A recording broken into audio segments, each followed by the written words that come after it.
I'll call the meeting to order. I'd like to begin by acknowledging that we are in Treaty 1 territory and the traditional homeland of the Métis Nation. I'll introduce the panel members first. I'm Marcel Larongo. I'll be chairing. Laurie Davidson is to my left. Maurice Terrien is to the far left. The assessor today is Roddy Fontanelli. Fontanilla. Remember, yeah. Two L's are a yeah in Spanish. That's it. And our administrative assistant today is Aziz. We will be hearing applications for revision of assessment roll in accordance with the Municipal Act. The matters for which revision is requested have been described in each application, and we will limit the discussions to those matters. The statements the applicants or the assessor make at this hearing are sworn testimony. Anyone speaking to the matters must be sworn in. Be advised that comparisons of assessment of properties are not considered evidence of market value by the Board of Revision. The Board of Revision is appointed annually by Council and is independent of it and the City Administration.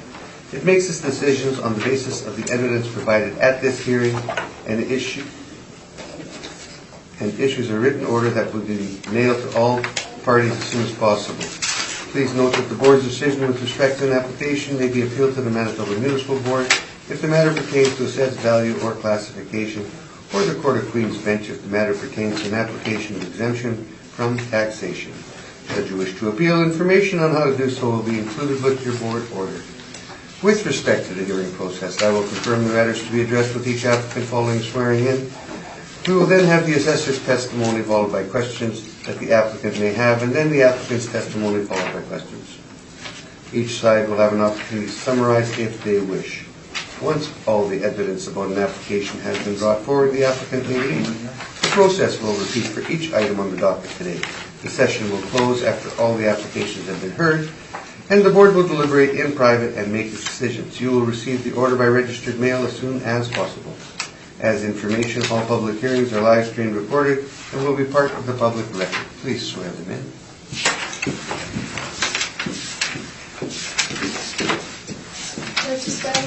Sure, I can try.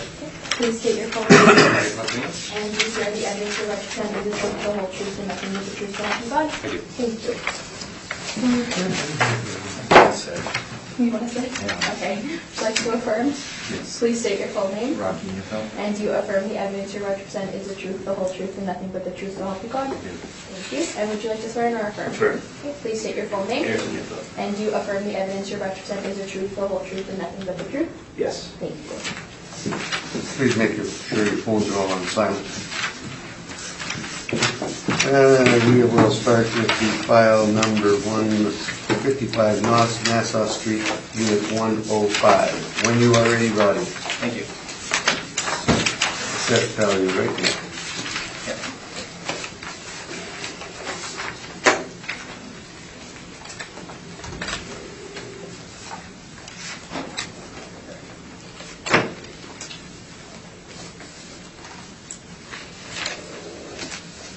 Okay, so the file number of the property in question is 19-179.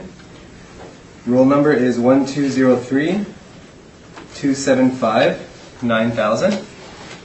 The address is 105, Unit 105, 55 Nassau Street North. The 2020 assessed value has gone out at $130,000. And I do have a recommendation today. Okay.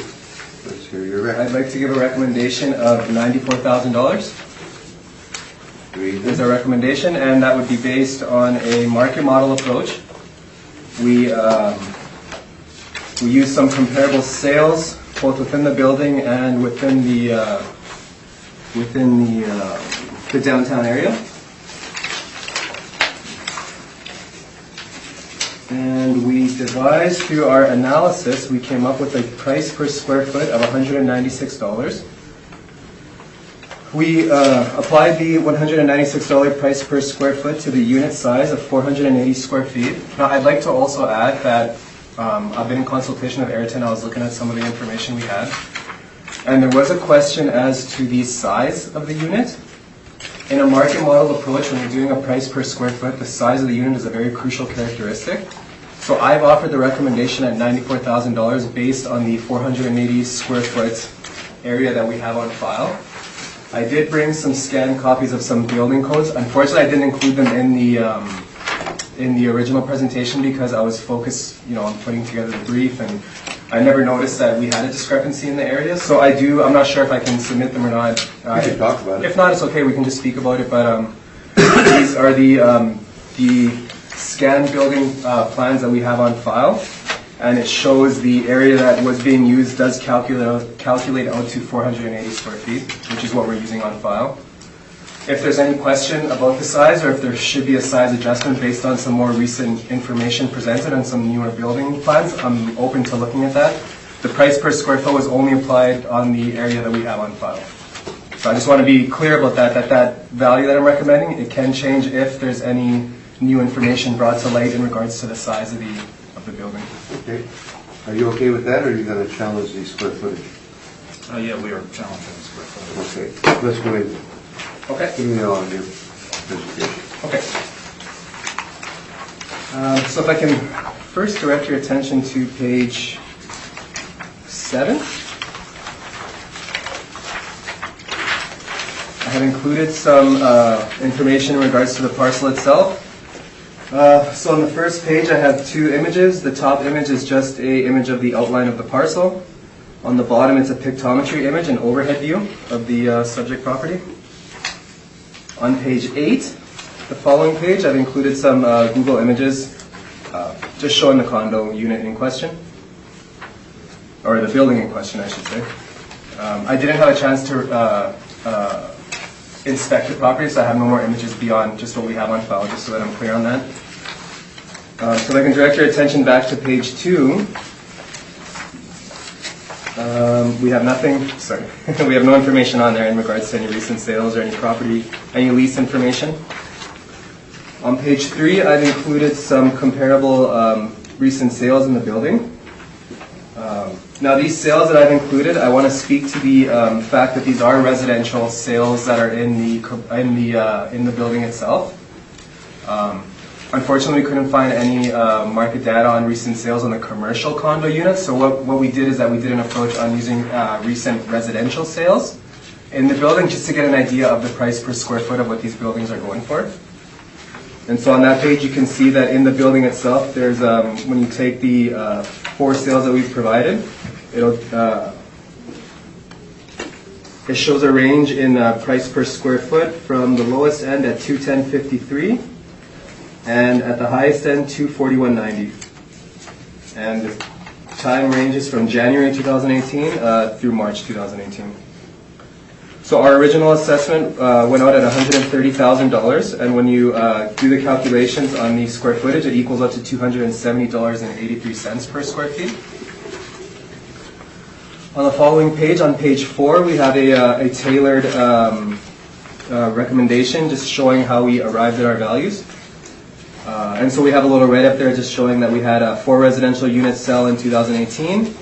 Prior to the reference date of April 1st, 2018, with the range in sales price per square foot between $210.53 and $241.90, as I spoke to previously.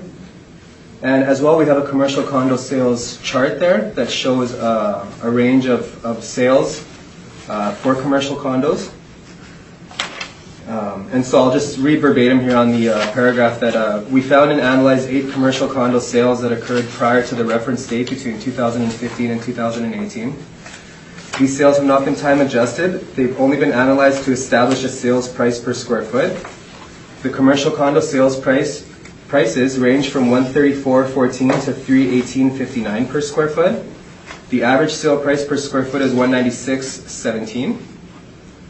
As the subject property at 10555 Nassau does not have the same residential finishes as the residential units in 55 Nassau Street, the average sales price per square foot of commercial condos will be applied to the subject property for the recommendation, and then that's how we came to the recommended value of $94,000. The following page is a list of cap rates, the standard table that we include in all our briefs. Some Municipal Assessment Act excerpts follow. And I have also included in the brief, starting on page 9, the most recent income and expense mailer information that we have from the owner of the property. And then on page 13 to the end of the brief, I have some information on our expense analysis, and on the 2% analysis for the 2020 assessment. And that's my presentation. Mr. Newfeld, do you have any questions? Yes, so how was this originally assessed? It was done by the model?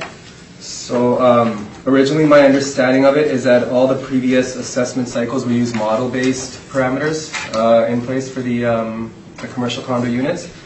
And I'm aware that we have had, now full disclosure, I had only been at the department for 2 years, but I'm aware that previous to that there was some issues in regards to applying the income approach to a commercial condo as the units are smaller. Yeah, that's not my question. My question is, was this originally assessed on direct comparison approach using residential sales as your... My understanding is that this cycle around we started a new market model approach using direct sales comparisons. That's my understanding. And from this it was residential.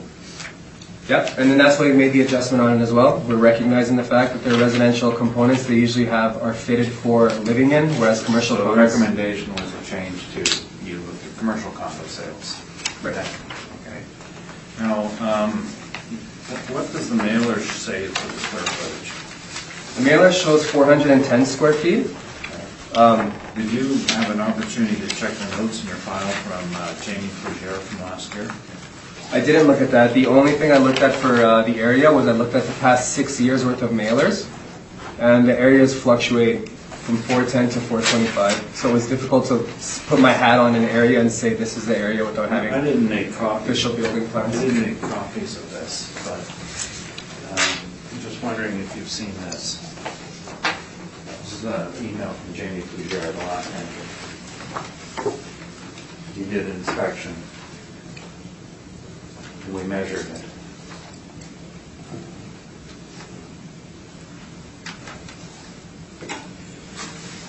Okay. You haven't seen that? No, and I'm just trying to see where does it say an area on here? Right at the bottom. Oh, at the bottom. Okay. 420 square feet. That's what you guys measured. Okay. Well, I have no problem adjusting the area based on new information. Showing the assessor communication between Ayrton and Jamie on coming to an agreement after we all three went out there to measure it at 420 square feet. I would have told you about that if I knew we had a discrepancy. I noticed when we were in conversation this morning, and I was looking over all our files again, and I saw that. So again, I have no issue with any sort of adjustments based on that. Does the board near, he's seen it and acknowledged it. Does the board need to see this email? Nope. Okay. He's already acknowledged it. Now, in regard to the sales, commercial sales, did you factor in the type of usage of these commercial condos? For example, our cursory review indicates that all of them have a retail component. Is that correct? Which one of the Your comparable sales, page 6, page 4? Commercial. Yeah, so the commercial condo sales have been... Or have a retail location? As far as my understanding, these are commercial condo units. That's But correct. you haven't been in the subject, have you? No, I haven't. I didn't get You a chance don't since. realize that it's accessed through the main lobby and it's at the back and it is not open to the public? I'm unaware of that. Okay. Now, in these sales, did you have any thoughts considering the economy of scale? For example, the smallest unit has the lowest price per square foot. Did you note that?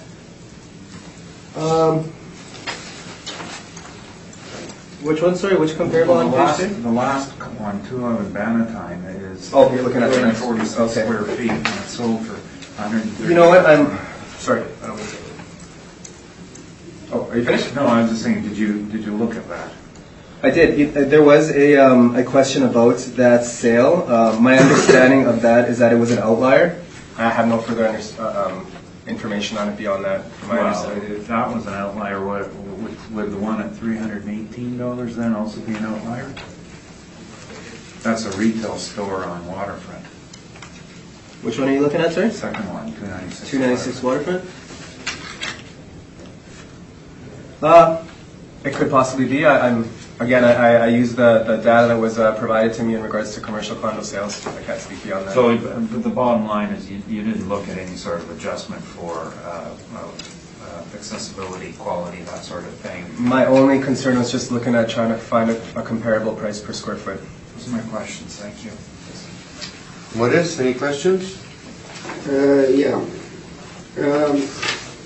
So the mailers, the previous mailers were what again? 410 to 4 what? Right, so I don't have all 6 mailers in front of me, but I did a check right before I came, and there was a range from 410 square feet at the lower end to 425 square feet at its highest end. So only 5 square feet more than what Mr. Okay. Mayfield just showed me in regards to. Okay, now the other point is when you look at, because I was looking at page 4, and there's quite a variation here, as the appellant has said, 246 to 6,800, and it's not time adjusted, I understand. These have not been time adjusted. And you just averaged all of these out? I did. Okay. So it was just the approach that we put in place to Yeah. come up with a reasonable price per square foot Yeah. of the subject property. I was even looking at your comparable sales report on page 3. Sure. And obviously the model, even for residential, was way higher than your comparables there. It looks to be, it's a, Yeah, it does look, well, you see 210, 214, 241, 216, and you were at 270. yeah. So even the model was maybe a little kinky on this one? Unfortunately, with the, again, my understanding of it from being prepped on this is that the income approach is notoriously difficult on the smaller condo units because of the economy of scale. It tends to skewer the value of the rates in place on it. Beyond that, I can't speak. Just a last question, and I think residential condos versus commercial. Would normally residential be quite a bit higher than the commercial in a normal environment? So based on my knowledge Yeah, of the again, it's of the area, what they're asking based you. on my knowledge, I would say that the the residential condo units typically do sell at a higher rate, only because they're fitted to be lived in, so they come with amenities included in the sale. Okay. Whereas commercial condo units tend to be sold as a box, and then they can be adjusted based on the use of the owner and how they want to use the property. So. And you haven't inspected this? No, I didn't get a chance, unfortunately, due to the volume of appeals going through the office. I've been on production mode here for getting all of the briefs and everything in order. But I did the best that I could, desktop research that I could with the information I have on file and with Google Images, and I tried to put together a good idea of the property itself. That's fine, thank you. Laurie? Yes, just further on your page 4, your comparables that you're using. Yes, sir. They vary in terms of location, like there's one on Maryland. They Yeah. vary in terms of square foot. And I don't know the year or whatever. Yeah. So like you've sort of taken these and just averaged them, like if even the type of lessee might impact the sale price, like what you're buying it to use it for? Yeah. So I definitely. do you know what these comps might have been, like in terms of actual comparability, in terms of use and location, et cetera, how that might vary per square foot relative to just taking the simple arithmetic average? Right. So when I was looking for some comparable sales for commercial condos, we don't really have a lot of information as these property types tend to, there's just not a lot of information for recent market data on sales. So this was the list that was vetted for sales that would have been recent and before the reference date. So this was put together in conjunction with the senior assessor, so we were both working on it together. So I can only speak to my part, which was looking at the residential sales for Nassau and then combining both analyses and then attempting to come up with a price per square foot. So the short answer is no, I didn't vet the list per se for each one to see exact comparability. I'm kind of relying on the fact that they've just been labeled as commercial condo units and then using that information to try to come up with a reasonable price per square foot. Okay, thank you. That's all, thank you. Owner-occupied businesses would not be done this way, correct? It all depends on the unit type. So my understanding is that going forward, the department would like to use a market model on the smaller commercial condo units. Historically, it has been done through the income approach, but there has been a lot of question as to the difficulty in coming up with a reasonable market value on them. So just from my understanding that this is a little bit of a different assessment cycle in the sense that we're just beginning with this methodology of using a market model approach for the commercial condo units. So this, you've just started this now, because this isn't the way we did it No. before. So I was thrown into the fryer. So you're thrown into the fire with this one. I was thrown into the fryer on this one, and I'm rolling with the punches. What have they done to create the new model to do this? That I'd be unaware of as to the cogs going on behind the machinery. So, Any of your condos that you have here on your page 4, are any of them owner-occupied businesses? that I can't speak to. Are any of them Unfortunately, I'm not aware of that. Are any of them owned by somebody else and rented to a business? That I'm unaware of as well. Would sir. they be treated differently? Potentially, they could be based on their use. They could be. Again, we have a limited amount of time to be able to come up with all the characteristics on it. So, So maybe we should take more time to put together a proper... I mean, I would say step one would be to, in terms of the subject property, would be to have a a correct area. I was just giving the information from Mr. Neufeld, so we can definitely go ahead and look at those adjustments on there. But Department already had that number. beyond that, they may have. So. Roddy, all I'm saying is, how can we throw the baby out with the bathwater here? The system was working, maybe not to your satisfaction, but shouldn't we have a system that works before we throw it out? Perhaps these may be questions to ask to any people that have a bit more experience in the department than I do, as I'm just beginning my career here. But I would say that, my own opinion, historically, if it's been kept a certain approach, maybe if it was working, I'm not sure. I can't speak to previous assessments and how they worked or not, but... Well, it's just you're showing me two. This- Right here, you're showing me two approaches that we haven't used before. Right. This market model approach makes sense to me to use a price per square foot because the income approach, like with the economies of scale, it is difficult to land a reasonable price rent rate on it that would give a value that wouldn't be skyrocketing high just based on the Do we not size. have office rents that are in the We area? do. And historically, this was an office property. so what was in the new cycle, it was kicked over to retail, and I'm just rolling with what was given to us. So. But it's still an office, it's not. It's still an office, yeah. It's used not as an a office. retail. No, its use is currently as an office. 4 walls and a roof, it can be used in many different forms, but as it stands now, it's used as an office. That's what it's zoned for, that's what it's being used for. And that's probably how it was taxed in the past. It could have been, yeah. So you're just trying to change the way we were taxing it in the past. Again, beyond my ability to speak to that, I'm not sure what the overall goal of the department is on this. So I just know from my understanding of it is that there was an issue with the income approach and that they wanted to reconcile it so that we can always have the same approach going forward to give a reasonable market value on it. I gotta ask, when did this change come in? Because I just dealt with this 2 days ago. It was this year, this cycle. 2 days ago we didn't have this. Oh, this cycle, as far as I'm aware. Okay. And in fact, it might not, we do have other properties on here where the income approach was used, so, That's what I mean. yeah. And I had some just the other day. I have an income approach workup that I could provide, I just didn't know if I should, Well, you've done 2 other approaches. Why don't we see what your income one is? I don't know if I make 5 copies. I'm sorry? I'm already in pain. I don't have 5 copies of it, I don't know if you want to just pass around, if you want to take a look at it. So on the left is the original assessment as it went out using the income approach, and then on the right is a reconciled value. And I believe on the But right, you got 480 square feet. that's right, because again, that's what we had on file, so until And you the, redid it at 410. yeah.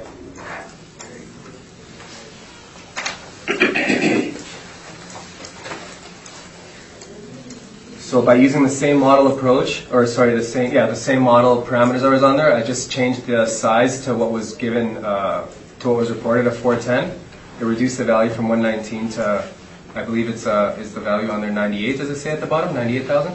97. Yeah, the problem with this, though, is I don't have any of your information that you used to get the rents, because you didn't bring that information. No, it wasn't in the brief, and then after I submitted the brief is where I actually said to my supervisor, perhaps I should have included both approaches so that we had everything on file. But that income approach that you're looking at there, that's what's on file for the income approach on this property.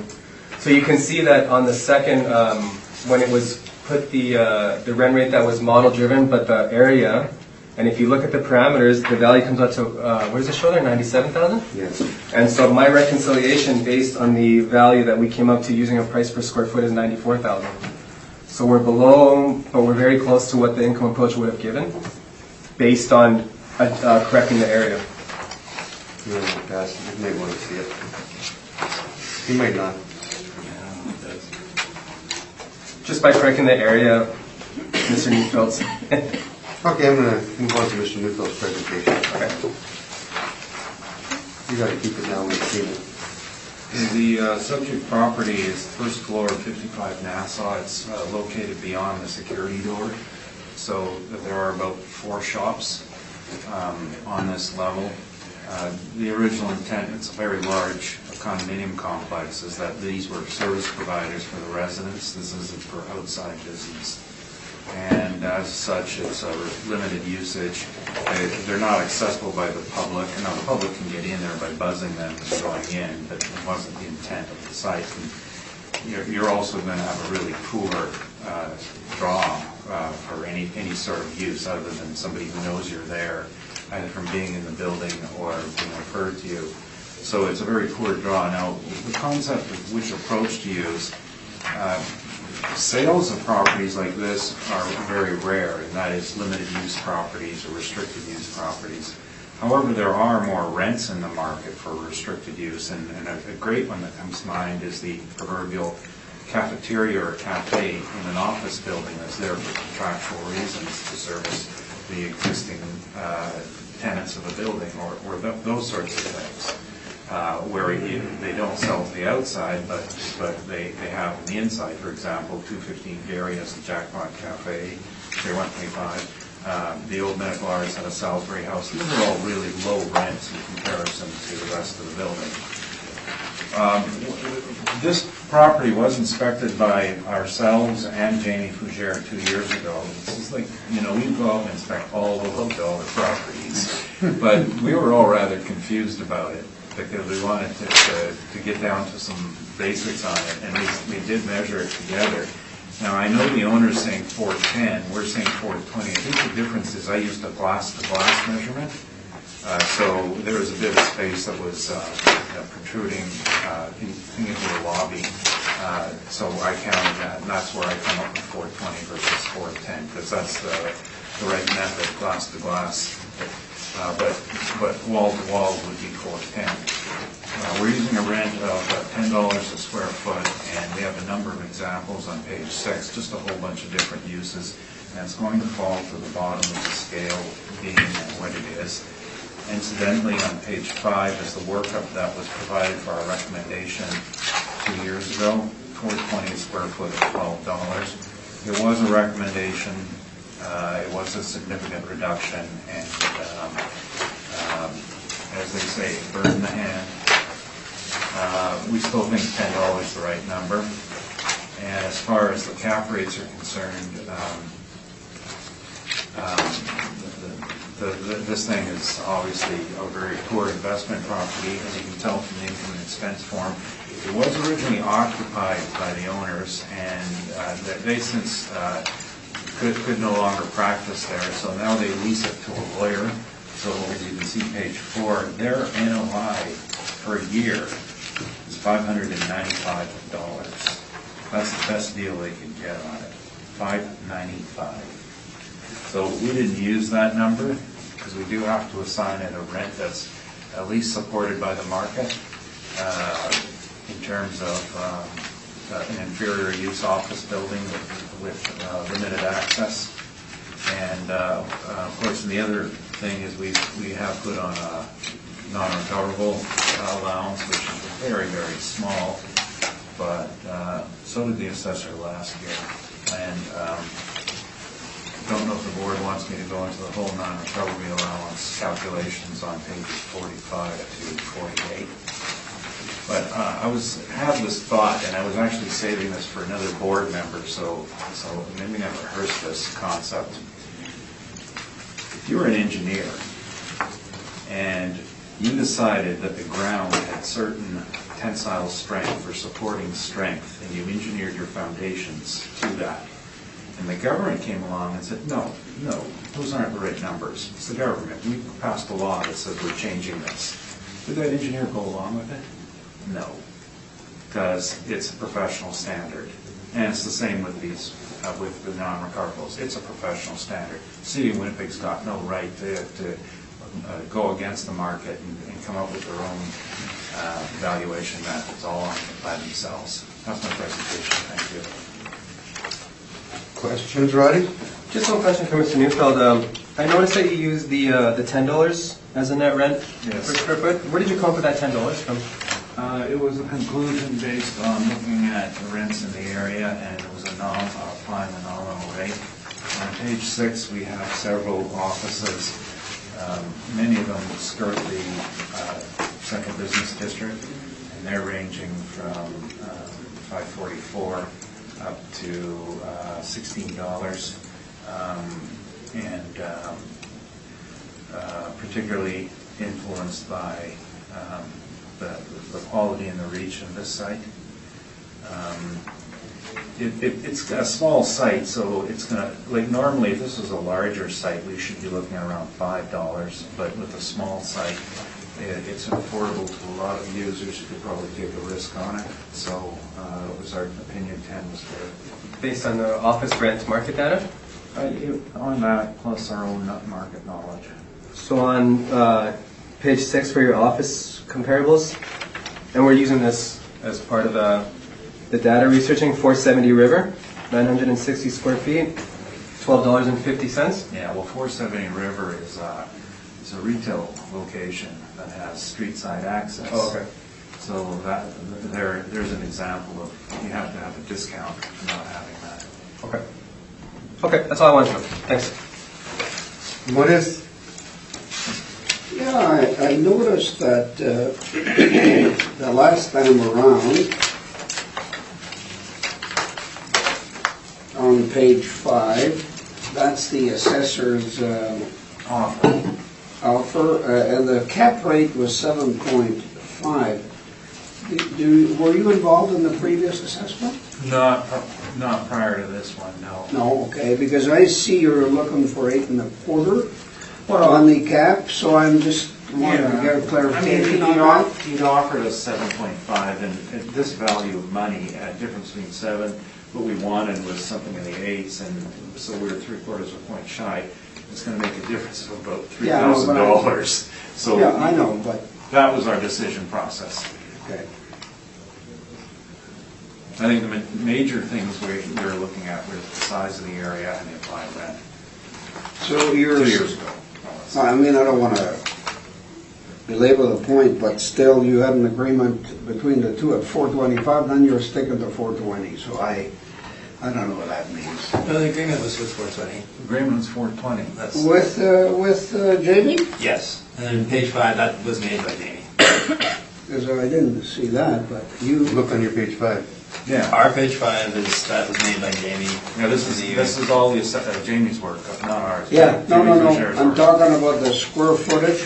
That was the square footage used that we were talking about before? Okay, Yes. I misunderstood. I'm sorry. That's just not what it's not what Roddy used this last time. He didn't use 420. Yeah, this time around I used 480, just to be clear. Yeah, I know that, but I Yeah, thought, they had a because we record. hadn't seen that. You said Mr. Neufeld's that you email- had changed, I didn't see that. Yeah, Mr. Neufeld's email showed I 420. would like to see it, but that's okay now. I understand. That's all, Mr. Chairman, thank you. Lori, Just one question on your page 6, your office rent comps. So these are ranging, obviously, and you indicated that's how you got your $10.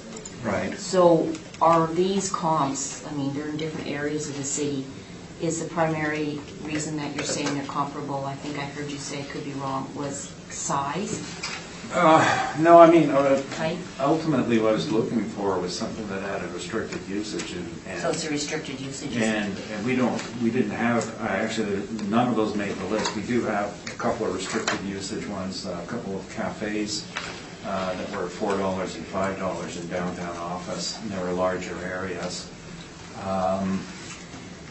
But we didn't apply those, so instead we were looking for focusing on ones that surrounded the city, downtown of the city, and then trying to get down to at least the close to the same dimensions. And then we have to adjust downwards for lack of public access. Like, I understand the public access, could you raise that in this, but none of these, that you said, have the same access issue. No, they don't. All of these are fully accessible, but yes, they're all fully accessible. So then are they low rents because of condition, or what's driving the rent? Well, in my mind, what's driving our rent is that we're on the locked-in space on the first floor of a condo that doesn't have the ability to attract outside business. There's a hair salon in there too, so they're not, advertising around the city for people to come in and get their hair cut because they're focused on the business generated in the building. It's how it was designed and everybody's got to go through the front security door to get there. So I think that the $10 in my mind was just a fair estimate. Okay, thank you. Find that security door probably adds value. Now it is. There used to be a travel agency in here. That might be the former owner's business. Yeah. I'm just stuck with this security thing that you're talking about and having to go in because over the years, this building's been used, and it's because it's been before us before. Okay, yeah. Well, individual units, yeah. Well, I know Mark Newman brought in two of the management offices on a liability and class issue. That was 2 years ago as well, same hearing. Your rent, you've got one on the bottom on Main Street, that's probably your smallest one, $12. Main Street's not as desirable an area as this, is it? No, it's not as desirable an area. That one we're looking at is a doctor's office in a building. But again, it has the accessibility to the public. It's got parking. For example, the condo building has no parking allocation for this business. So if you look under building code, it doesn't have to provide parking stalls because it's an accessory use. Sure, that's not building code, that's a bylaw as an accessory use. So if you wanted to set up a high volume business there, you'd have to get parking. And the people who are in there aren't using the parking. So 1750's got a lot of parking. But you'd accepted the $12 last time. Yes, again, we did because the differences were marginal from what we're talking about. And you're at 40. I think at this point, the application of a rental rate is always going to be an estimate. It's not something you're going to be very, very objective about. So you just have to consider the restricted usage, what discount in your mind should be applied to that.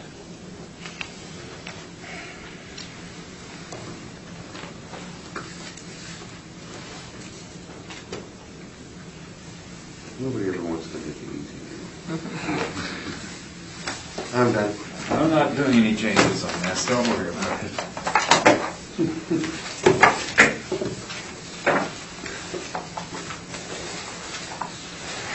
Let's move on to the next one. And this will be number 128 James Avenue. We got a number of things listed, 6 off on this one: liability and taxation, amount of assessed value, and classification of property. Are you doing all three? No, we're just accepting the recommendation. This is a little bit low. The lower level? But we still should do the withdrawal of the other ones if you're not doing it. No, we're waiting for other appeals to come in, so we want to keep them active. You're just confirming it. Yeah. Well, confirm the liability class and accept the recommendation. I couldn't get them all in the same date. And you're just going after assessed value. Yes. That's not, it is for now. Well, unless you have a problem with him confirming the other two. No problem. Okay, let's move on to the assessed value. You're up. Okay, so the file number on this one is 19-4409. Roll number is 1309-619-6400. The address is lower level of 128 James Avenue. The 2020 assessed value went out at $358,000, and I do have a recommendation on there. And the recommendation using the income approach brings us up to $102,000. Using the income approach. Are you okay with the 102? Yes. Okay, 102,000 it'll be. Unless my family members have a question? No, it's okay. You're good? Okay. We'll get you out of here soon then, okay?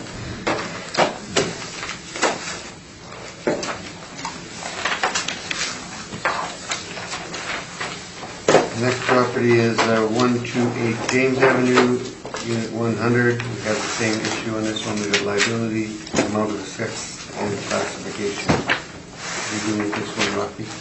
Same thing, it's a package deal. There are 4 assessments on the site that we're just, I think we are waiting on the last decision on one. And so we have to keep them all active until it's all done. Okay, so we're dealing with the amount of assessed value. Correct. Amount of assessed value, when you're ready, Roddy. Sure.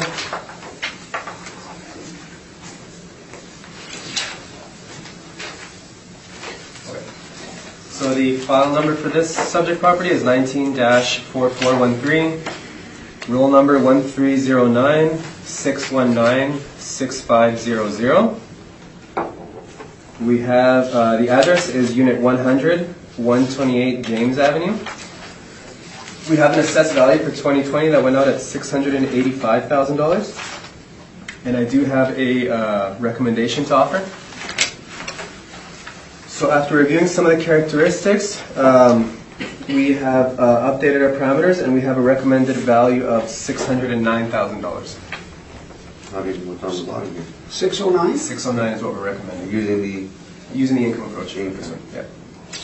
Rocky? I think we're going to proceed, but can we just have those numbers from the income approach? I brought enough copies if you want to pass out to everybody. And you'll have to go through it.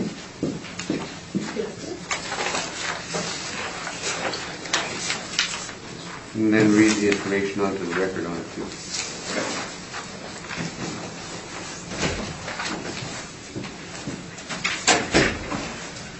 Okay. Did you want me to jump into the income stream right away? No, On the record? but you didn't read the roll number yet, did you? I think I did. I can read it again if you want. Yeah, just in case. Okay, I'll do it again. I'll quickly go through. File number 19-4413, roll number 1309-619-6500. Address is Unit 100, 128 James Avenue. And we did do a revision that we're offering. Did you want me to go through the value stream now? Yep. The value stream? Okay. So we have on file the area for the subject property is 4,443 square feet. We've applied a rent of $12.11.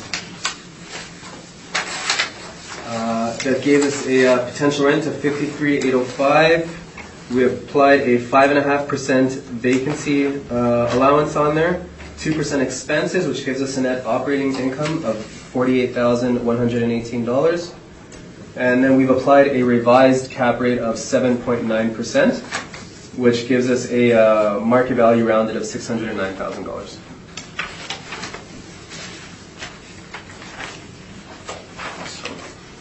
That's it for your presentation? We can go through it if you want, just to orient ourselves with the You should. property, just so we're oriented. Okay. Yeah. So if I can direct your guys' attention to page 9.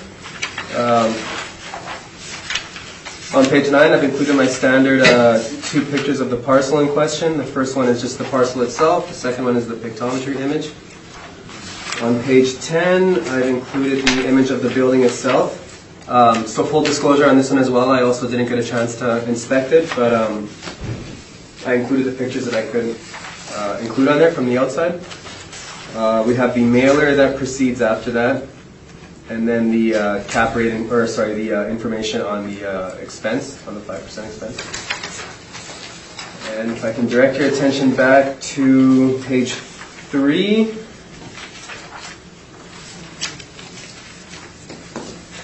On page 3, I have a list of some comparable rents. And so we have a range on there from $10.62 at the low end to $19 at the high end. So there seems to be a range. On page 4, I've also included some commercial condo comparable sales. These sales, we didn't do a market model approach, so I really just included it to have some info there on some sales, but we use the income approach on this one. And then on page 5, it was my original revised value. So originally the assessed value had gone out at $685. After an initial look at the property, I revised the income stream, and with the parameters in place, it came out to $668,000. So that's the value that's on page 1 for the original recommendation that's on there. And then further in conversation with Ayrton today, I took another look to see what could be done, and I managed to find some adjustments to bring it down to $609,000. On page 6, we have the income value summary, which it shows the $668,000, but we revised it to $609,000. And then on page 7 and 8 are the standard. We have capitalization rates, the table on page 7, and the Municipal Assessment Act excerpts on page 8. And that's my presentation. Questions, Mr. Neufeld? Yes, first of all, thank you for reviewing it. What was the base, as I see it, the change was to capitalization, and what was the basis for that? I believe that the basis at the time was that there was another property that was on waterfront that had, it was a property that was being used in a similar fashion, that had been worked on with a colleague in the office, and that the same methodology that was that had come to an agreement on that property was put in place for this one. So we used the same one. I believe they had worked with you guys on that one. I was advised that. Oh, yeah, I'm familiar. That's built in 2007 then, right? It could be. This was in conjunction with my area coordinator. We were helping to see what could be done on this property, and so we used the same methodology that was in place on that one. Okay, well that's the one we're speaking of. Yes, it was built in 2007. Okay. 296 Water. Sure. So other than that, everything else was by the model. The only change was the capitalization rate upon review. That's right. And you did not inspect. And if the property was built in 1912, now how did it end up being effective year of 1974?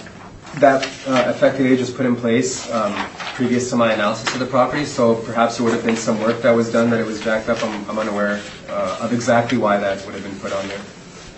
Okay, well, what would happen, if it's a substantial change in age, correct? It appears to be. Now, you're aware that the property is historically registered, correct? Correct. So how does one go about putting substantial work into a building that has a historical designation when the law forbids it? Yeah. Again, you want to hang your hat on the effective age. I didn't put it on myself, so I can't speak to how it was applied. You are correct in the sense that historic buildings do have many restrictions in place on how to improve. It's not that they can't be improved, but it's very difficult. I would agree with that. But beyond that, I'm unaware of how it would If it had a lower, an older effective year, it would change the value. It would have an effect. Yeah, the effective age does have an effect on the overall value. So the sales you've listed then on page 6, are they there to use, or are they there for support? Oh, you mean page 4? I'm sorry, yes, page 4. Yeah, they were. I included them when I was putting the brief together, just in case we were to continue on the market model conversations. But we didn't do anything on this property in regards to market modeling. Okay. We used the income approach on it, so I put no weight on that table. There's nothing. Okay. Well, I'm just good. Originally, I was wondering if I should speak to it or not. So when I was putting the briefs together, I thought I'll include it just to be safe. But we didn't do any sort of a model approach on this one. So. Yeah. I have just one comment on here I'm kind of curious about. You marked that 2 of them are called vacant unfinished sale, the 139 market transactions. Right. Now, in what way were they deficient? So my understanding of this list, it was vetted again and looked at for just to see some of the characteristics. And my understanding of it is that these 139 market was sold as 4 walls and a roof essentially. So it was completely unfinished. It was essentially just the minimum, just to have the condo available for use and for modifications, and then it was sold at that rate. Did they have mechanical installed? I'm unaware of those details. Were the walls finished? From my understanding, it's the walls and it's essentially everything but the inside. It was an empty shell of a unit. You're not aware that that's typically how an office building space is brought to the market? It's actually called six-sided. That's the norm, not the exception. I'm not aware of those details. No, because people don't reuse other people's personal changes on property.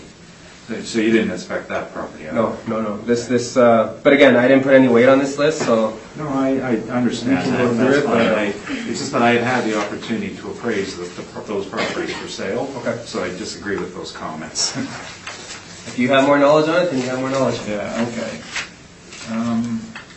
Those are my questions then, thanks. Maurice? Yeah, Brian, I was looking at your comparables on page 3, and I see the square footage is considerably lower, except for one. Right. Couldn't you find anything closer to? For that size of a commercial condo, it's a pretty impressive size. It was very difficult to find anything that would sort of bracket the size of that. So I attempted to include some market data, and you are correct on that. It's something that I noticed as well. Besides that being the biggest one at 8,951, the next one, 179 Bannatyne, 2,289 square feet. Again, it's still not at the level of the 4,000 that the subject property is, but with the restrictions in place in terms of finding appropriate data, it seemed to be the best that I could come up with for some market information. Yeah, I also looked at the mailer. Sure. And obviously, I don't know if you looked at this, obviously, it's pretty hard to make sense of it in relation to the actuals, because it even shows the NOI at 72,000, which is way different, so. Did you examine that at all, or you didn't? I took a look. That's on page 11, by the way. That's right. I did take a look at this mailer, but historically when a mailer has owner occupied checked off, it's a little difficult to really hang my hat on the accuracy of the numbers that are put in. It's a little difficult to verify that information. I did take a look, but you know, you could look at the expense side. I understand on the income side it's different because the model will spit out something. But on the expense side, an analysis could show if the expense ratio is okay as well in relation to the total income. Right. So that wasn't done. No, that wasn't done on my part. I apologize on that. Okay, that's all, Mr. Chairman. Thank you. Lori? I just have one question. Sure. Look, you used the cap rate of 7.9. That's right. You originally started at 7.2, but when I look at your study on page 7, where does it fall? Like which property type are you referencing? Retail, Yeah, office? so this would be a retail. That's a good question about the office. So this property is listed as an office, OFS, office 1 to 2 story. So if we're looking at office in downtown, OFS. For some reason, OFS is listed as suburban. However, if you look at even let's say at the, so if we look at downtown A and B, which is where it's located, the 20th and 80th percentile on downtown A is 6%, on downtown B is 6.75%. Suburban A and suburban B between 6.2 and 7.3%. So we're well above the 80th percentile even for all those. And if we look at Collier's, Cushman and Wakefield, the CBRE, we're higher than all the 80th percentiles on that. So again, this cap rate that was put in place, it was put in place in conjunction with the previous workup that was done on a similar property type in the similar neighborhood. So that was my understanding of how the cap rate was adjusted on this property. Okay, thank you.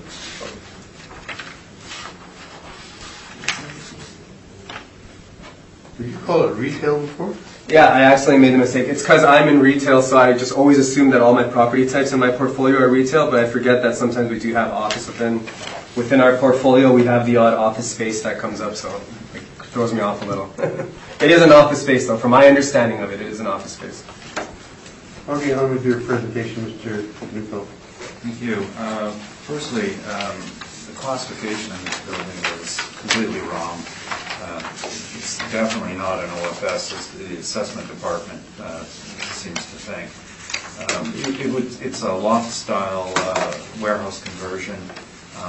It will be graded as D or miscellaneous, and on my pages 9 and 10, we have the Johnson report listing, and it's not in this inventory because it's an owner-occupied property, so it never made Johnson's analysis on it. But that's what it is. It's miscellaneous, loft style. It was purchased by the owner, who's an engineer, and converted. He put in an elevator, and he has 2 floors of residential above. Other than that, there wasn't much work done on it. You can see in my pictures, page 4, for example, that's the original ceiling, and in some areas you just replaced the boards in the ceiling, and they're still what they were. There's been no extensive renovation in any way because it's not permitted. The report on historical is page 11 and 12. And this is, by the way, this is from the old style of reporting. There used to be a list and an inventory, and it goes through and describes what the elements are. The pressure on all developers in this area is to preserve as much as possible, and that's what was done here. So it's still the original framing, the original envelope. There's been some window upgrades, no foundation changes, and mechanical systems were redone. That's certainly not extensive enough to change that effective age by any stretch. We were looking at a rent of $10.50, and on page 6 are several rents in the area, and these are all buildings of the same vintage. I didn't mark them off for you because this is a bit of a list of all of ours that we put in there. And the important thing is that what we do is when we list a rent, we make sure it's a net rent. And there are no inducements or non-arm's length transactions in there. And we do it the old-fashioned way, which we actually check ourselves. So starting about a quarter of the way down, 123 Bannatyne, 54 Arthur, 70 Arthur, halfway down, another 115 Bannatyne, 54 Arthur, keep going, 250 McDermott, 54 Arthur, and then at the bottom, 115 Bannatyne. Now you can see in those ones that we've selected, the range is as low as $3 and as high as $9. Sorry, $9.25. Then another check we did is from the Johnson report, and that's going to page 10. And on page 10, these are the inventory, 9 and 10, the downtown miscellaneous, and there are some rents there. Now, just note when you're reading this that the rents listed here are generally all gross rents. So I'm just looking for an older one here on page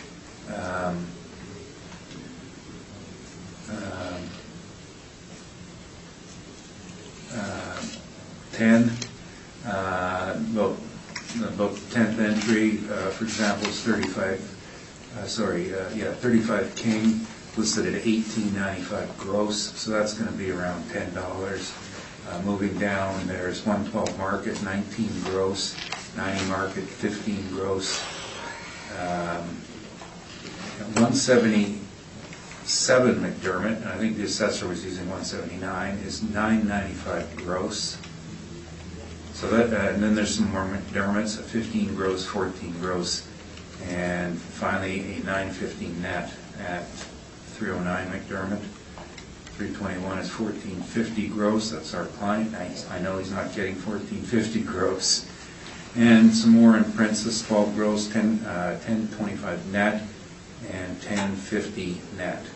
So from this, we went to the top of the range and we applied 1050. Going to vacancy, this is not OFS, this is not office, this is loft. Again, looking at the Johnson report, and the downtown vacancy rate is 7.6 on office, the miscellaneous is 10.9. That's 9.25 is the average, that's what we've applied. Non-recoverables are 5%, and in the case of this building, it can be expected to be much higher given its age and need for constant maintenance. Shortfall is calculated at the actual rate, which is shown below at $6.15 a foot. Our cap rate is 9.75, and reasons for it are explained on page 1. Two major reasons on it. Number one is it's condominium, so it's not a full set of ownership rights.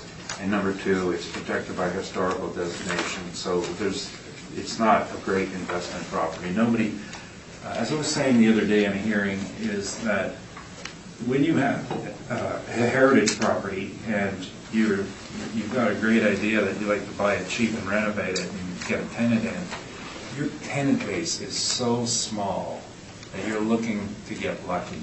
It's not appealing to a great deal of people, and that's something to keep in mind. Now, on that topic of cap rate, there was one that we had that was very pertinent, and that's on page 41. This is 180 King. This is a strata title. It's for the first, third, fourth, fifth, and sixth floors. We capped at 10.03%. That's for a condominium title. Which one is it? Second from the bottom, 180 King. So I think that very strongly supports our position. Thank you very much. That's my presentation.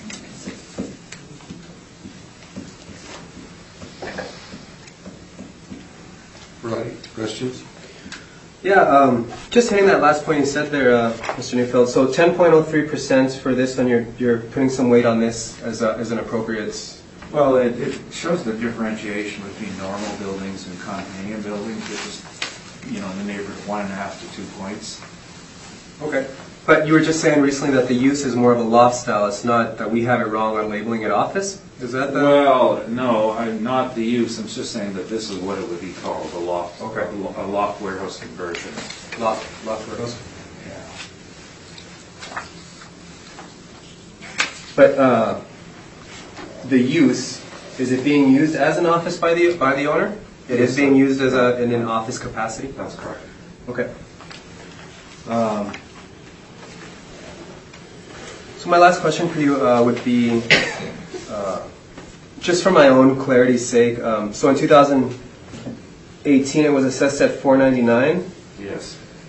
In 2020 we have it up to $685, but you're looking for a value of $375,000?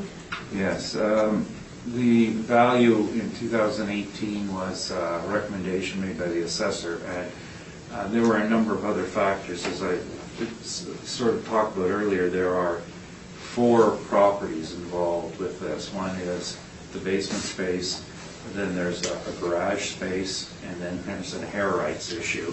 Oh. So we looked at this all as a package deal when we put this all together. So some were treated better than others. So on its own, this would be what we would be looking at. And 9.3% vacancy? That seems a little high for a... No, I think your own workup for loft is 11.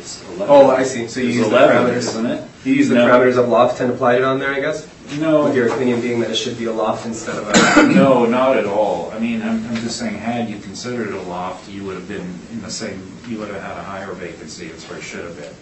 Right. I was using solely the Johnson report, which has a better survey, and their survey is also detailed, so we can actually look through all the buildings and see if there's one of the things, sometimes you have an anomaly in vacancy rates, you can spot it.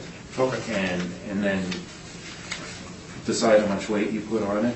It's just transparent. So we've actually given you that inventory for you to review as well on pages 8 to 10. Oh, okay. And then the summary report is on page 7. Okay. Okay, thanks for the information. That's all my questions. Lori, any questions? I have no questions, thank you. Morris? No, I'm fine. I'm good.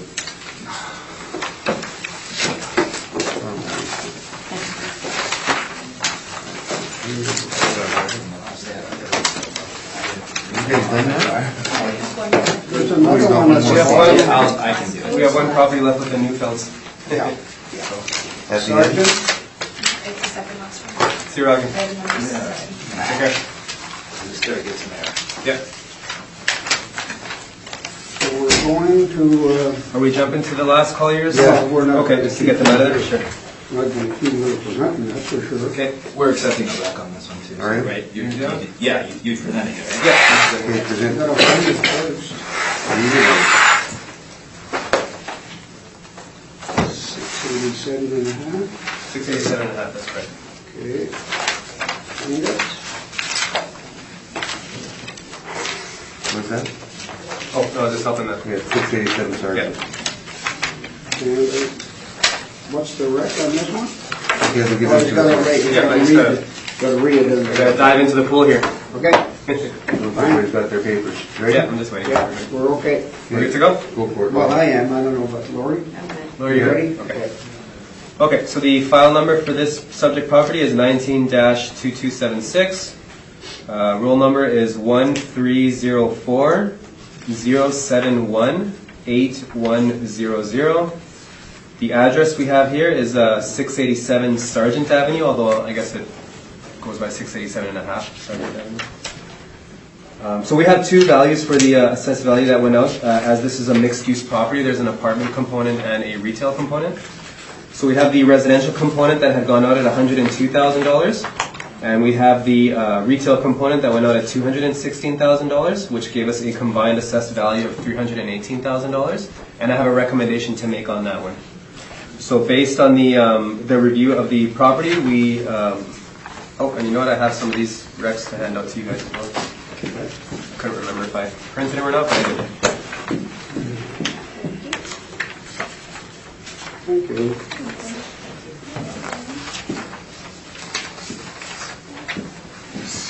So after some communication with Mr. Neufeld, and he brought to my attention that the basement had been removed from the previous income stream that had been recommended in the previous cycle. Perhaps it fell through the cracks, and for whatever reason it wasn't taken off this time around again. So I took the basement off of the income stream, and when you go through the parameters applied, it gives us a market value of $182,000. I have been informed from Mr. Neufeld that he's okay with the residential value of $102,000. So on the combined apartments residential stream of $102,000 and the revised retail value of $182,000, I have a recommendation for $284,000, combining both those values together. You're good, Mr. Neufeld? Yep. Thank you very much.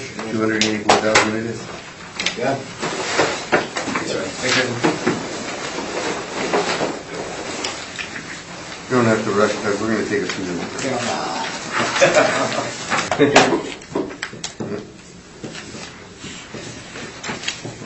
Swear me. Would you like to swear in or first? Okay. Please state your full name. Douglas Becker. And do you swear the evidence you're about to present is the truth, the whole truth, and nothing but the truth, so help you God? I do. Absolutely. We'll be moving on to 147 Provencher Boulevard. Okay, I think you might be happy with these next two. That's what I like. Okay, whenever, is everyone ready? Yep, we're ready. Okay, so file number is 19-2631. The roll number is 0609-321-2400. Address is 147 Provencher Boulevard. The 2020 value that went out was for $1,037,000. And I do have a recommendation to offer. And the 2020 revised assessed value using the income approach is $873,000. Doug, you good with that? Yes, we are. Okay, thank you. That concludes the matter. Next one is 147. Same one, but with 2,500 for a roll number. Okay. Read it on.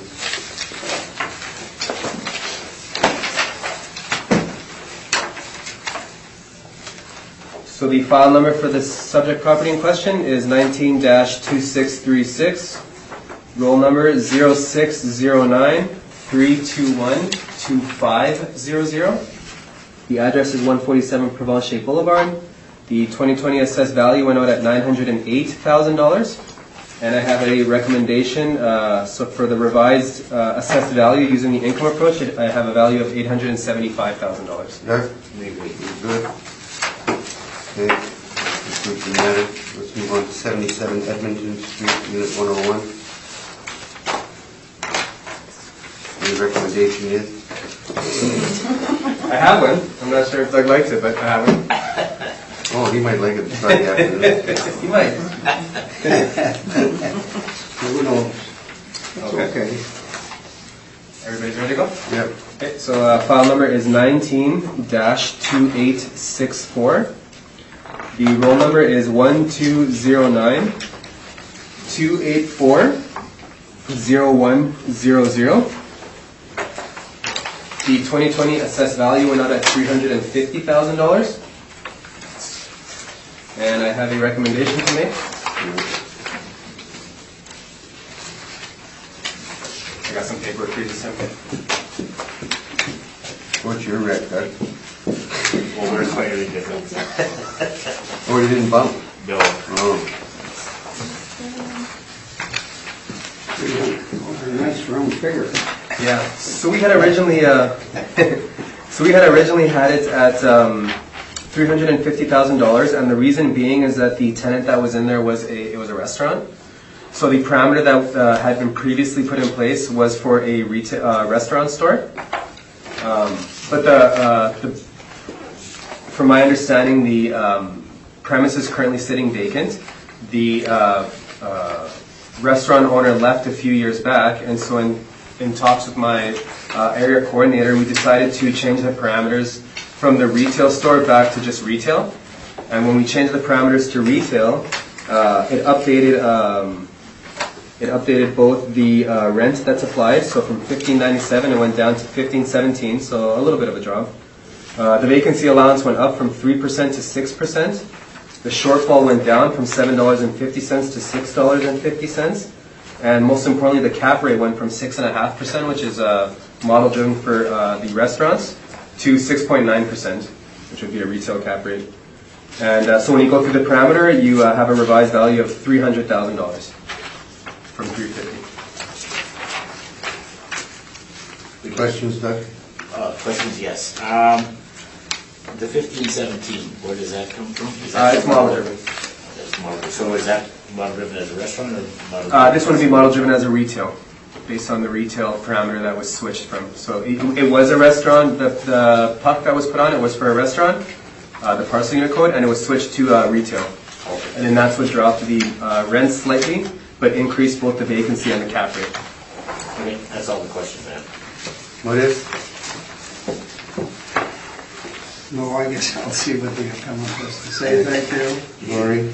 So everything in your new workup is all model driven, just at a vacant retail. Yep, that's correct. So it was just, all I did was I just, in consultation with my area coordinator, we decided that the use has switched from restaurant to grocery store back to, so it has been used as different uses in the past. So based on that history, I thought, well, maybe since the restaurant has been gone for a while, maybe we could switch it back and have it sitting as a retail premise until if and when something were to change in the future. But for this cycle, it's For this cycle, we'll keep it as vacant retail. it's currently sitting as vacant restaurant, but yes, we'll adjust it to show retail Okay, thank going you. forward.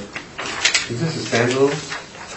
No, so from my understanding of this, I know we didn't get into the picture portion, but it would be a unit number in the condo or in the complex here. So on page 9, if you look at page 9 of my brief, you can see the parcel units, the typical pictures that I always include in my briefs, the parcel itself, and then the lower image is the pictometry that shows all the surrounding neighborhood. And then on page 10, this would be the building where from my understanding, is where the unit sits in. So are there any other are there any that are rented out in here other than this?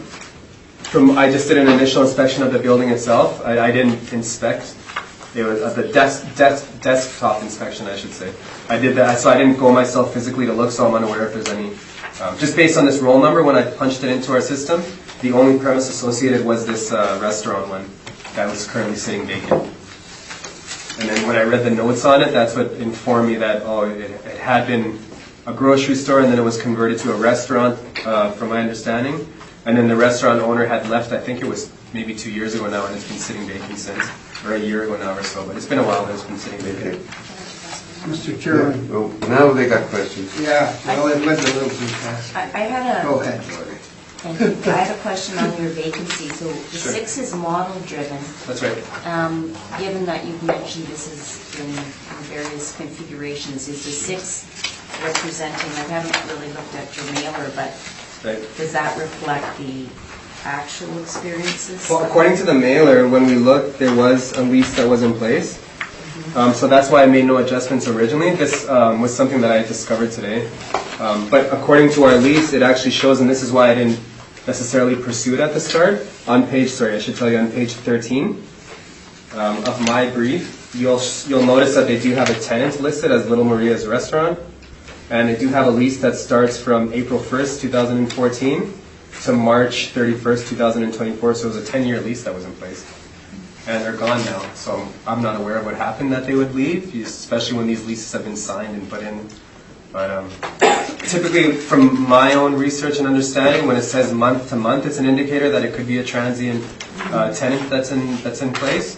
But when you have a solid locked-in lease like that, it just doesn't raise any flags to me that there could potentially be an issue with vacancy. So it was in a review just when I was looking at some of the things right before I came to see what could be, if there's anything that could be looked at, is when I noticed that, it's been vacant for a little bit. So you did compare the submission by the applicant to your model number? I did. I took a quick look just to, yeah. Thank you. What is?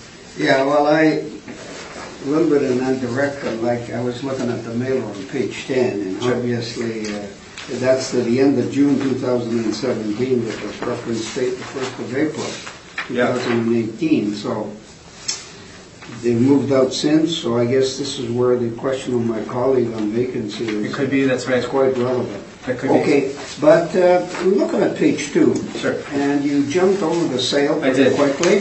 Sorry. There was a sale there on the 12th of 2015. What can you tell us about this sale of $250,000? My quick look is it was vetted, and it was, from my understanding, was an arm's length transaction. So beyond that, I can't really speak to. So you don't have details No, except you've got that except- information? Just that it was an arm's length transaction, and that this was a sworn value for $250,000. So $250,000 back in 2015. We're up to 2020 now, So $300,000. we're looking at 18, don't forget. Sorry, 18. Can't forget that. Okay, thank you, Mr. Chairman. On with your presentation. Can I ask one follow-up? Sure you can. To page 2. Mr. Thurion's question was, this one's actually gone down in value, hasn't it, from the original purchase? It was purchased in 11 for $280, then in 12 for $280, and then it dropped to $250 in 15. So it could That's what the data is showing, correct? so Yes. it's trending downwards as opposed to upwards? Good point. I mean, we can say that markets fluctuate, but that would be what the data is showing. If on our way you down. wanted to point that out, that is what it's showing. That's all the questions I And have. I didn't jump over it for that reason. I was distracted, thanks. Mr. Becker, when you're ready. Okay, my information was that as of April 118, it was still a restaurant, so we treated it as a restaurant. And it's part of a condominium, it's called the Colonnade, 77 Edmonton, so you've got apartment condos on the second floor and up, and commercial units on the main.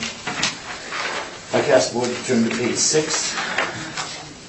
Under market rent, City of Winnipeg assessment department has applied an average, like I'm going on prior to the recommendation by the assessment department, so I'm saying that the original rent, I guess it's still used as the retail areas too, is $15.97 a square feet per square foot. The lease in place from April 15 to March of 25 is at $11.42 per square foot net. So we checked for other restaurants in the area and other properties. And I looked at 3 that are at Fort Garry Place. These leases were signed. The first one is for a large area. That's for the new restaurant that fronts onto a What page Cinnabon. you go on, sir? It's page 6. Oh, it's 6, yes, sorry. You said it. Yeah. It's a little slow getting there. So if you look at the first one, that's the larger restaurant at Fort Garry Place. This is the one that fronts onto Cinnabon. It's an old lease from 2013. It's at 1222. There's a smaller one from January of 14 and 12, and then the most recent one is for 2,248 square feet, February 118, and that one was for $950 semi-gross. Based on the above leases in place, a fair indication of the April 1, 2018 market value for the subject property will be used, the actual lease in place. So we're using $11.42 net for our potential income. Under vacancy, like I mentioned, I was unaware that it was vacant now, but we used 3%, which was the parameters for restaurant, $7.50 for shortfall, 7% for non-recoverable. Now for the cap rate, the city's used the cap rate when it was a restaurant at 6.5. And for the 2018 assessment, the cap rate used for this property was 6.75, and we're suggesting that there was no compression, especially for this property where it's on a side street, there's no parking, visibility isn't great. We feel that 6.75 would be a more appropriate cap rate. And on page 8, we have our summary. So we're using potential net market income of $17,400, 3% vacancy, 7% shortfall, 7% non-recoverable, 750 for shortfall with a 6.75 cap, and we're coming in at $227,000. And that's my presentation. Roddy, questions?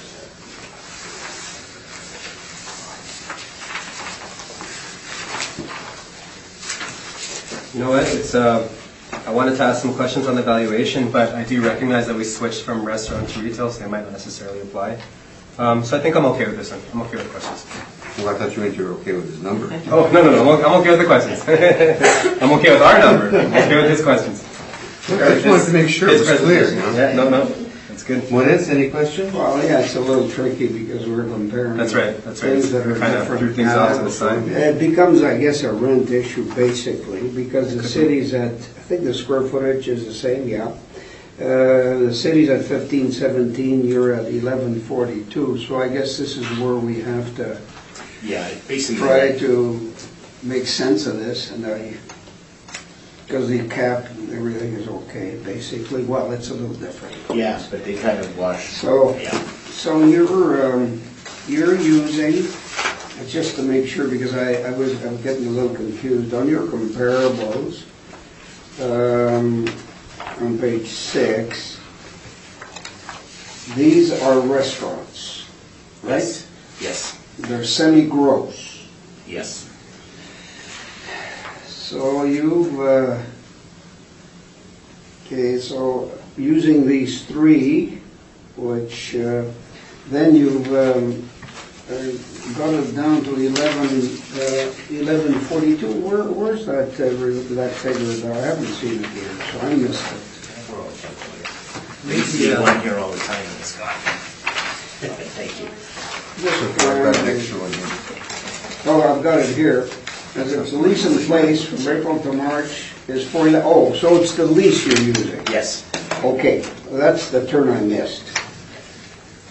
Okay, so that's an actual lease, and the square footage is pretty close there on what that lease said? Yeah, no, the lease that they have is actually, the total income was 30,600, but that. Yeah, I saw that. That was a gross lease. Okay, So they were only responsible for the utilities, so when you take out the property taxes, maintenance, insurance, et cetera, I added it down to 1142. okay, I think that's fine. Mr. Lori? Chairman, thank you. I have no questions, sir. And I'm good. Let's move on to the next one. 687.5, Sergeant. Nope. 620, sorry. 620, Sergeant. Huh? That one was up. That was, oh, that was wrong. That's the one that we did directly. Yeah, 620, Sergeant. 620, Sergeant. We're Yeah, doing that's what I 620, see Sergeant. here. Yes, sir, 620. 620. That's correct. That's the first mistake I've made since 1968. I think I might like this one. So whenever you're ready. I'm ready. So we have a file number is 19-3469. The address in question is 620 Sargent Avenue. Roll number 1304-117-4000. This is also a mixed-use property, so we have a residential and a commercial component. And the residential component was $111,000. The commercial component was $214,000. So the combined assessed value that went out was $325,000. And I do have a recommendation to make on this one. So after reviewing the applicant's evidence and recognizing some character adjustments, we're prepared to accept the applicant's offer for $258,000. I'll accept it. I think So what's the breakdown here? this is one of the applicant's So it would have been, information. we accepted it based on the applicant's evidence that he provided. So it's 111,000 on the res, 214. Sorry, we might have came to it at a different way. Our residential component was $69,000 and the other was $189. That's exactly it. Is that his? Is that Okay. his? Okay, I haven't looked at it. No, I said yours was, and now his is. Yeah. So you combine both those values, 258 is right. We're okay with that value. I was saving that one for me. Got it? Oh, you saved it for last. Thank you, ladies and gentlemen. Thank you. That concludes Thank you. our board. If that's confirmed.